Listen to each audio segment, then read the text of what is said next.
જેમાં રાજકોટમાં લોકમેળાની તંત્રએ વ્યવસ્થા જાહેર કરી છે। તો સમાચાર પ્રાપ્ત થયા છે રાજકોટથી સમાચાર સામે આવ્યા, જેમાં લોકમેળામાં કુલ 235 સ્ટોલ રાખવામાં આવશે। આ સાથે જ રમકડાના 140, ખાણીપીણીના 32 સ્ટોલની વ્યવસ્થાઓ કરવામાં આવી છે, જેમાં આઈસ્ક્રીમના 16, ટી કોર્નર 1 અને નાની ચકરડીના 15 સ્ટોલ રાખવામાં આવશે। મોટી રાઇડ્સના 31 સ્ટોલને મંજૂરી આપવામાં આવી છે। મોટી રાઇડ્સ ફિટનેસ સર્ટી આપ્યા બાદ જ મંજૂરી મળશે। તો તંત્ર દ્વારા તૈયારીઓ કરી દેવામાં આવી છે। કાયદાની વ્યવસ્થા માટે 1266 પોલીસ જવાનોની પણ વ્યવસ્થાઓ કરવામાં આવી છે।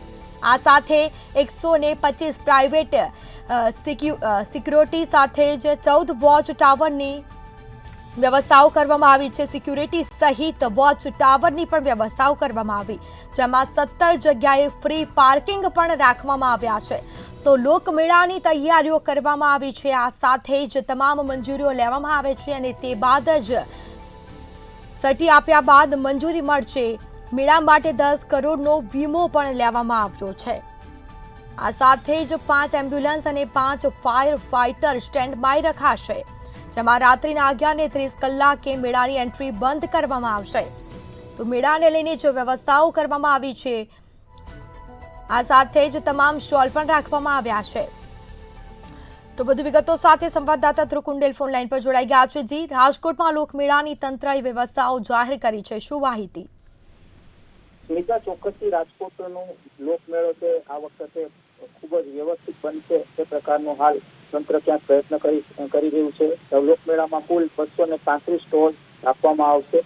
રમકડાના 140, ખાણીપીણીના 32, આઈસ્ક્રીમના 16, ટી કોર્નરના 1 અને નાની જે ચકરડી છે તેના 15, મોટી રાઇડ્સના 21 રાઇડ્સની મંજૂરી છે તે મળી છે। મોટી રાઇડ્સ ના જે ફિટનેસ છે સર્ટિફિકેટ આપ્યા બાદ જ મંજૂરી મળશે। આ પ્રકારની એક વ્યવસ્થા ક્યાંક જિલ્લા વહીવટીતંત્ર તરફથી કરવામાં આવી છે। કાયદાનો વ્યવસ્થા માટે 1266 પોલીસ જવાનો છે તે તૈનાત રહેશે। 125 પ્રાઇવેટ સિક્યુરિટી તૈનાત રહેશે। આ સાથે જે બાઉન્સર છે તે પણ ત્યાં તૈનાત રહેવાના છે। 14 વોચ ટાવર ઉભા કરવામાં આવશે।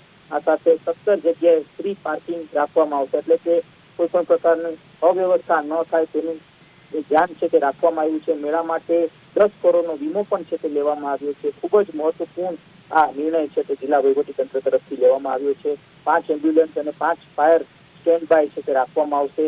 આ સાથે જિલ્લા વહીવટીતંત્ર તરફથી એક વાત પણ જાહેર કરવામાં આવી છે કે 11:30 વાગ્યા સુધી ક્યાંક એન્ટ્રી આપવામાં આવશે અને ત્યારબાદ છે તે એન્ટ્રી છે તે બંધ કરી દેવામાં આવશે, એટલે કે ચોક્કસ એક સંપૂર્ણ એક શિસ્તબદ્ધ મેળો થાય એ પ્રકારનું આખું એક આયોજન જિલ્લા વહીવટીતંત્ર હાલ કરી રહ્યું છે। જી, બિલકુલથી તમામ જાણકારી આપવા બદલ આપનો આભાર। તો આ સાથે રાજકોટમાં લોકમેળાની તંત્રએ વ્યવસ્થા જાહેર કરી છે। અલગ અલગ સ્ટોલ તૈનાત કરવામાં આવ્યા છે। બીજી તરફ મોટી રાઇડ્સના 31 સ્ટોલને મંજૂરી આપવામાં આવી છે।